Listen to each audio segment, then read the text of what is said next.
Hey, what's up everybody? So I'm going to be talking about the iPhone 6 Plus and pretty much how it's holding up so far in the later part of 2017. Now before I even start, I have a couple of announcements. The first things first though, so I get a lot of questions on like what's my camera I'm using or like what's my phone, my daily driver, the cases or tripod, bunch of questions about my gear that I use. And literally the first link or second link in the description is a full list of my gear that I use in my videos, including my phones, my computer, my iPads, all that stuff. So if you're ever curious on like the things I use and you want to get them, click that link in the description. You can go ahead and get it. I get tons of questions like that, so I just want to get that out of the way. But the second thing is my mixtape is coming along pretty well. It's literally just beats that I make, and it's kind of cocky to say, but that's like the only thing I've been listening to in my car, like when I drive around, and it's so solid. I literally can't wait for you guys to get, like, it's gonna be completely free. I'm gonna put it on my website. So yeah, that's coming out in like 2 weeks, so hopefully less, but I have to master it and everything, so I mean it'll be done fairly soon. Alright, those are the only announcements. Let's get back into it. So the iPhone 6 Plus came out in 2014, alright? So it's literally like 3 years old right now. It's over 3 years old. And I had this phone for my daily driver up until like 3-4 months ago. And I enjoyed my usage out of it. It was on like iOS 10 and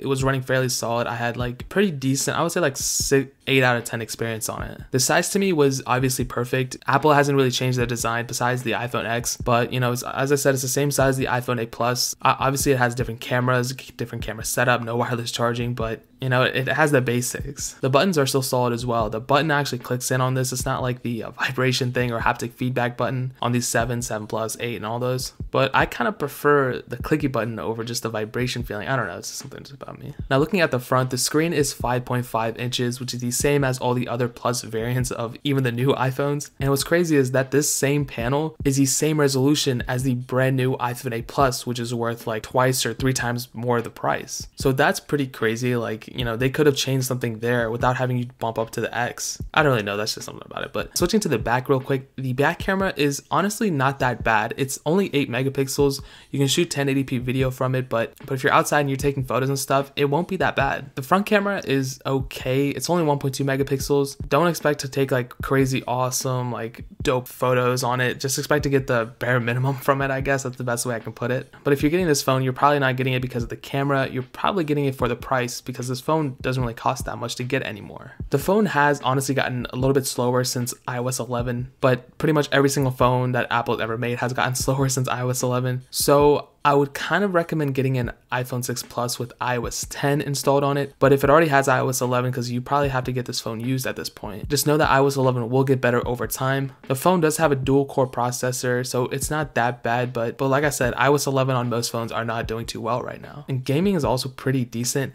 I don't game too much, but you know, I download some of the, you know, most intensive games I can think of, and I just play them and stuff, but just know that the phone does get a little bit hot, but you know, for the most part, the games do run fairly smooth. It only has 1 gigabyte of RAM, so don't expect to be multitasking out of games and going to a bunch of other apps. You will see some frame drops here and there, but like I said, in a couple months when iOS 11 smooths out, hopefully it fixes some of these issues that a lot of us are having as well. Here's the interesting thing, the battery life is also fairly solid. Since the phone isn't too like powerful, it's clocked at lower speeds and all of that, it doesn't really need too much power, but at the same time, it has a 2900 milliamp hour battery, so it has pretty good battery life. But here's the thing, iOS 11 kind of ruined it though, because you know, it's having this, even my 6S Plus that I use as my daily driver, that's having issues as well. So like you can't have the best of both worlds right now, you know? It's like you can have a really amazing phone, but you're gonna have horrible battery life. But hopefully, this is the 10th time saying it, Apple will fix these things and iOS 11 will be smoothed out. One of the main issues with the iPhone 6 Plus was that it bent very easily. Luckily, this has never happened to me, but obviously you can throw a case on it and you'll be fine, but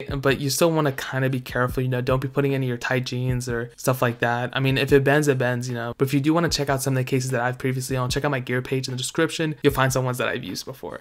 So ultimately, I would say that the iPhone 6 Plus is still worth it for some people. Like if you're like a person who just needs the bare essentials, you don't really need like all the bells and whistles of the newest phones. You just need something that you can call, text, you know, check Safari every once in a while, then this phone will probably get your job done. But if you're kind of a heavier user, like you go through Snapchat, Instagram, all that stuff, and you're like a student, you're a worker, and you need a phone all the time, and you need to be like as reliable as possible, then maybe you might want to jump up to the iPhone 6s Plus. That is a little bit more powerful, and it will be supported for a little bit longer, but ultimately it is more powerful than the 6 Plus. So I mean, kind of a decision. It is more expensive, so that's kind of, you know, a trade-off. I made a review of the iPhone 6s Plus as well, so if you want to check back a couple months ago, I made an updated review of that, so go check that out.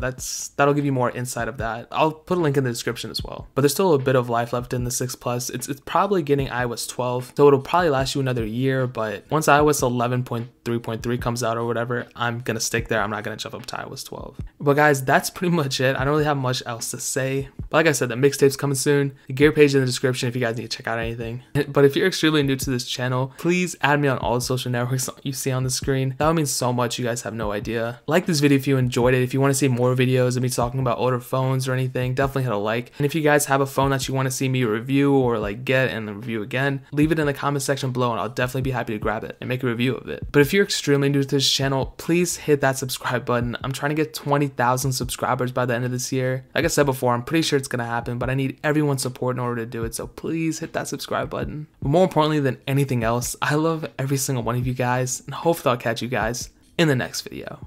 Peace out till then.